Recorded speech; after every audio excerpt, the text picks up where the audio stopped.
It's the top of the food chain. So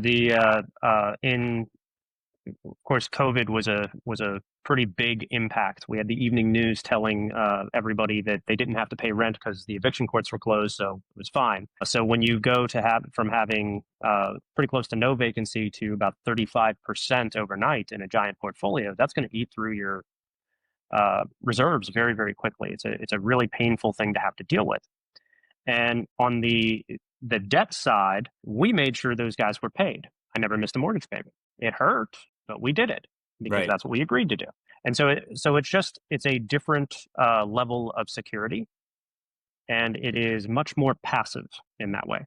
And so as the dollars grow, I'm willing to take a much smaller return, but to make sure that there's a 95% plus chance that I'm just getting paid. Welcome to the Real Estate Pros Show, where we interview real estate investing professionals from coast to coast, as well as the service providers that serve the real estate investing industry.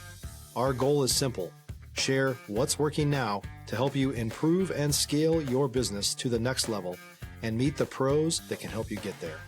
Real Estate Pros is powered by Investor Fuel, America's leader in helping real estate investors and professionals build the business you need to live the life you've always dreamed of. Let's start today's show.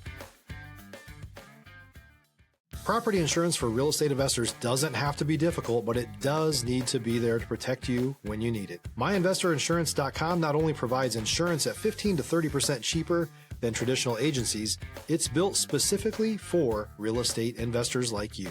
You can set up an account in about 2 minutes, get quotes on properties, turn on and turn off insurance for your fix and flip or rental properties in around 2 minutes without having to talk to anyone directly, all through our portal. There's no better way or faster way to make sure you've got the coverage you need to protect you, and no more lengthy policies either. Once you're set up, you're billed monthly and prorated by the day for however long your policy is active. It's powered by MSI, the third largest independent MGA, with 1.5 million customers and more than $1 billion in cumulative premiums written. Get set up today in about 2 minutes at myinvestorinsurance.com/fuel. Hey folks, welcome back to the show. Today's guest is in the private lending space and has been involved in real estate across several different deal structures and asset classes, from multifamily to single family, and now is involved in the private capital space. Please welcome Brian Fine. Brian, welcome to the show. Hey, great to be here. Thanks, man. I always like to start off at the top by asking folks how they got into the real estate space. I tripped and fell. I got fired from laid off from a job on my birthday, and a couple of weeks later, heard a radio advertisement saying, "We can teach you to flip houses." So I wrote a big check and started doing that. That's pretty much how I got into it. If I have it correct, you're in Pittsburgh, right? Correct. Mm-hmm. Did you start out flipping homes in Pittsburgh? Yeah, in the suburbs around the city. Yes. Mm-hmm. What time frame, or what year was this roughly? 2013 to 2017. A big part of what I like to do on this show is highlight guests' journeys to really give folks a blueprint if they may be doing something similar. Did you have, friends, family, folks who were encouraging you towards real estate at the time? Did you have an understanding of the real estate space prior to that period? No, I didn't. And the family was wasn't supportive. That I wouldn't say they were actively against me. My mother thought I was a drug dealer for quite a while, because I had a lot of free hours and much more cash than made sense for somebody who didn't have a job. So that was a little odd to get used to. And ultimately, it was the coaching program that I joined that got me the education and taught me the ropes. And the first thing they told us to do is network. So I learned quite a bit from other investors in the space. That's what saved me from probably a whole bunch of mistakes. Stop living on an island and join the #1 mastermind in America for professional real estate investors. Investor Fuel is a community of hundreds of the nation's top investors working together to build stronger businesses and better lives. In addition to the amazing community of real estate investors acting as a board of advisors for one another, Investor Fuel members have access to 100% funding on purchase and repairs for our members only, a health insurance program, and benefits and discounts that more than pays for the membership of most of our members, meaning it's actually costing you money to not be a member of Investor Fuel. If you're looking to scale your business and build a business that allows you to live the life of your dreams, please visit investorfuel.com today and book a call with our team. I want to ask you, because you've scaled a successful business and you've also been active in other asset classes, single family, then it sounds like multifamily as well. Did you know when you were starting out, when you were getting involved in that course, that there was going to be like a destination for you in lending, or was this a natural progression that kind of happened with time? It was kind of natural, happened over time, and it's you to I know a lot of investors, they talk about pick a niche and specialize in it, and that's very true. You should, but I think finding that is going to be more a function of a journey. You're not going to just magically pick something that is right, and things that the thing you ultimately get into isn't necessarily the most profitable thing. It's what you're going to enjoy doing, what you can do on repeat. We're not working if we do something we love. So finding what that is might take you a little while. The single family space, there's a lot that has changed over the years. When you were getting in, it's a totally different ballgame than where it is now. I think it maybe in some ways was the great time to get in when you were getting in. Were you doing a lot of fix and flip? Was that the first years, those deals, was it a lot of fix and flip? Yeah, well, I didn't hold anything. I didn't have the capital to do it. We did buy a few rentals early on. It was a terrible, terrible experience. Bought them wrong, managed them wrong, and sold them at a loss. That my initial, and we did all that inside the first 2 or 3 years. That was a kind of burned me on rentals for a couple of years until I got comfortable again and had some of my own capital to buy some equity and give us a cushion. So. When you pivoted, it sounds like, from fix and flip to multifamily, what was that process like? And was it like a conscious decision, hey, I'm going to move into multifamily? Or was it, again, a little bit of a natural progression? It was mostly a function of the market, because especially late 2019, early 2020 in my market, there were no single families to buy. Anything you'd find would be way overpriced for an investor. So moving to buy and hold assets just made a lot more sense. And so we moved into that and started creating equity that way. And initially we did it as flips. We would buy a multifamily with the intention of turning it over in the next year or two. And that stopped pretty quick because cash flow and tax benefits for holding them were very significant. And so we learned that pretty quickly. Now, multifamily coming from single family, different space, different capital requirements. You can do single family somewhat as a solopreneur. Multifamily is a little bit more challenging. Did you have partners with this? Also, was there a learning curve that was involved? How did you get into multifamily, and how did you build in multifamily? We built into multifamily mostly because of just availability in the market. It's not that we wanted to do it. We had heard enough horror stories that we wanted to avoid it. And dollar per dollar, a single family will outperform a multi every day. Just that they have a lower expense ratio, lesser management overhead, all that. But when it's all that's available and you need to do deals to build your business, that's what you get into. I did have partners when I got into that. We have changed our mind over the years of the class of multifamily we're interested in, and that's a function of our experience and our market. So I went from buying lower end Section 8 type assets to Right. now we kind of naturally gravitated towards the Class B, not quite Class A, but higher end, which have much lower returns, but the stability is there. And so is the long-term appreciation, and we have an easier time with tenant management. If you're looking for consistent, high-quality leads, look no further than Investor Machine. Investor Machine isn't just another agency. It's the most sophisticated, data-driven lead generation company on the planet for real estate investors, and serves the role of being not just a lead generator for your business, but a marketing partner that is helping you achieve your goals along the way. Go to investormachine.com to learn more and schedule a call with our team today.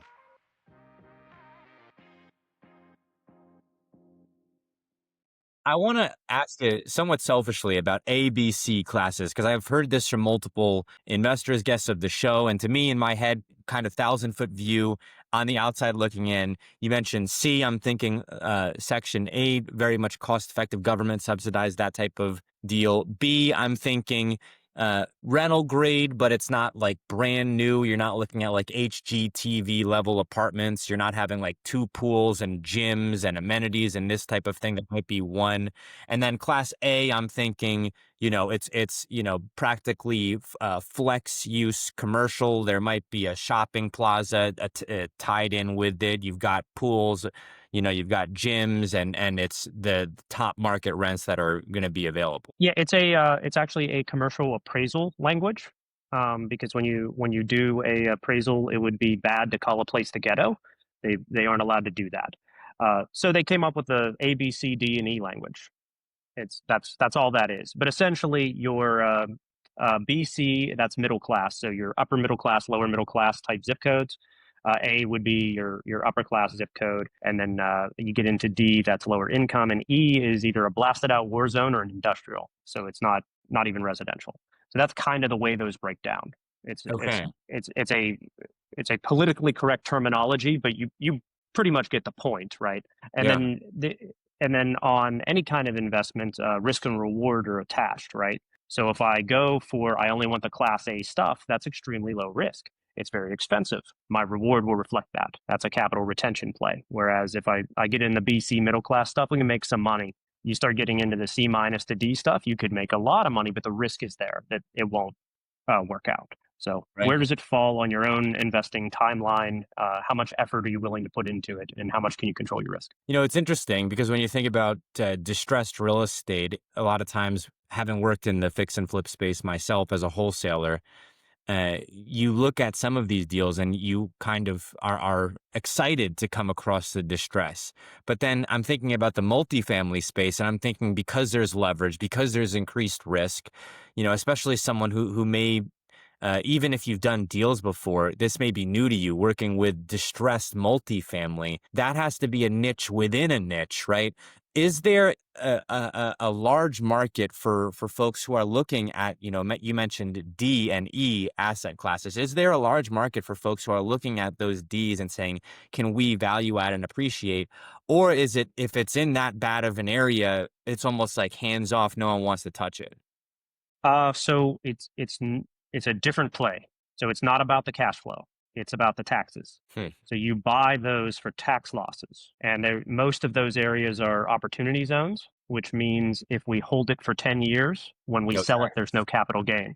Yeah. So we can do cost segregation, speed up our losses on that, and you can end up saving a substantial amount on the tax bill. So we work with a lot of different investors who they have a big tax bill. You make a couple $1,000,000 this year, IRS is going to take 40 to 50% of that. And it's a lot easier to invest in a asset class. We want to lose money on paper, not in reality, but you can buy it pretty close to cash neutral and do very, very well. And so the whole reason that the tax code has those programs is to attract investor dollars into it.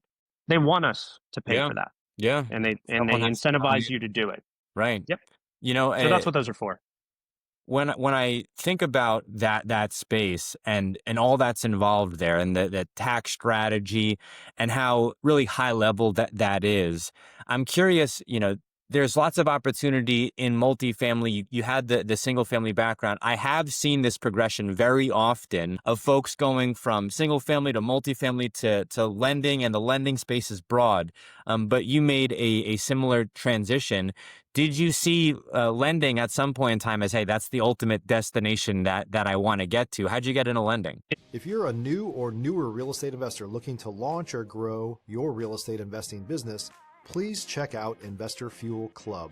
It's a coaching community, but unlike anything you've ever seen before.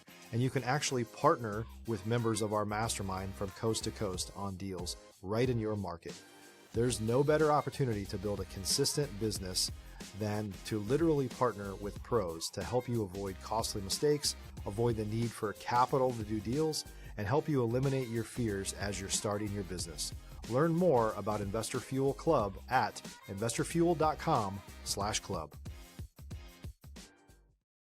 It's the top of the food chain. So in of course, COVID was a pretty big impact. We had the evening news telling everybody that they didn't have to pay rent because the eviction courts were closed, so it was fine. So when you go to have from having pretty close to no vacancy to about 35% overnight in a giant portfolio, that's going to eat through your reserves very, very quickly. It's a really painful thing to have to deal with. And on the debt side, we made sure those guys were paid. I never missed a mortgage payment. It hurt, but we did it because Right. that's what we agreed to do.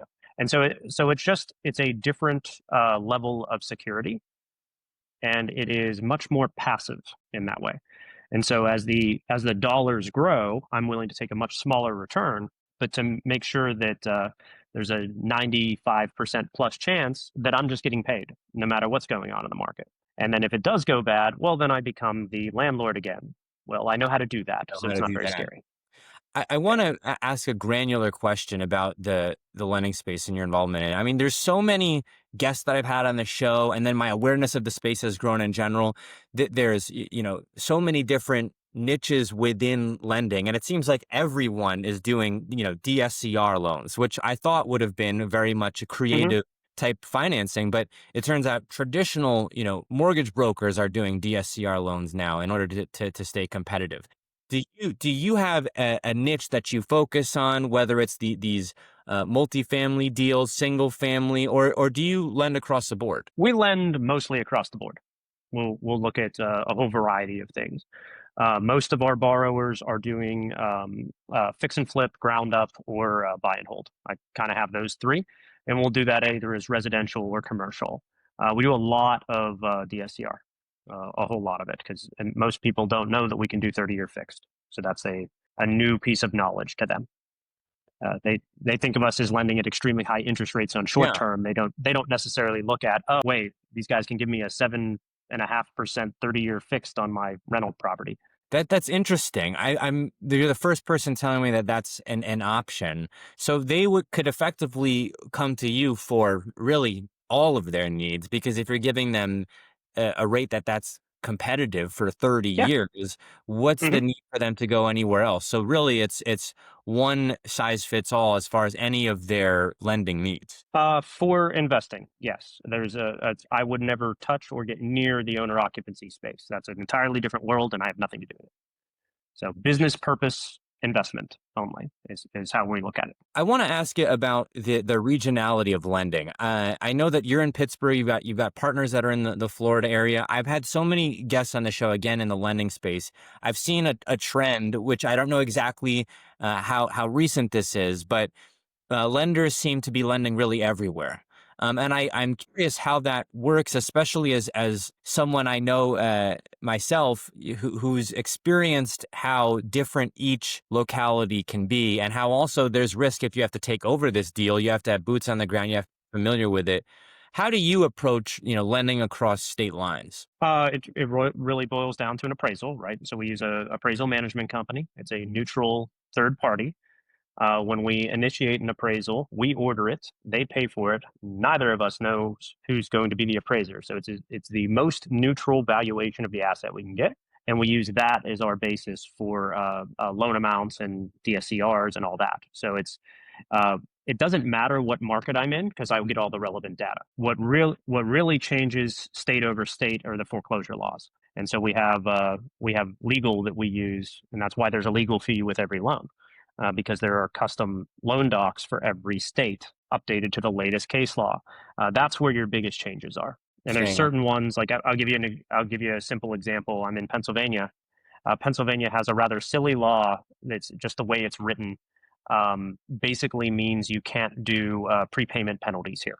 Hmm. That's never been really challenged, but the assessment is we should just not do prepayment penalties. So, when you get a loan in Pennsylvania, there won't be an option for a prepayment penalty, which adds a little bit of a cost up front. Sure. But it's just a state specific thing, and every state has their own quirks. So. We are coming up on time here, Brian. Where can folks go if maybe they have a deal that they'd like your feedback on? Maybe they're looking at private capital and business purpose loans themselves, or if they may be along the same journey, maybe they're looking at getting into the lending space and would like some feedback? Sure. You can. Our website has everything they need. It's always ALLWAYS capital LLC.com. There's a giant button to borrow funds. You can see about our fund if you want to do some passive investment with us. And then there's a phone number across the top if you want to reach me and just talk shop. No problem. Brian, thank you so much for coming on the show here today. Yeah, thanks for having me, Dylan.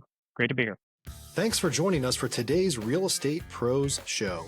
You can learn more about the amazing benefits of the Investor Fuel Mastermind community, including surrounding yourself with hundreds of other rock stars, 100% financing for your deals, and members-only discounts from vendors you're likely already using that, as a member of Investor Fuel, will save you more than the cost of your membership.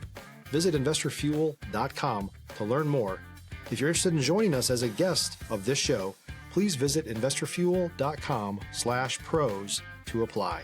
You can also check the show notes for access to free resources, how to get access to world-class lead generation, and much more. Don't forget to subscribe so you never miss another episode. Have a great day. We'll see you on the next show.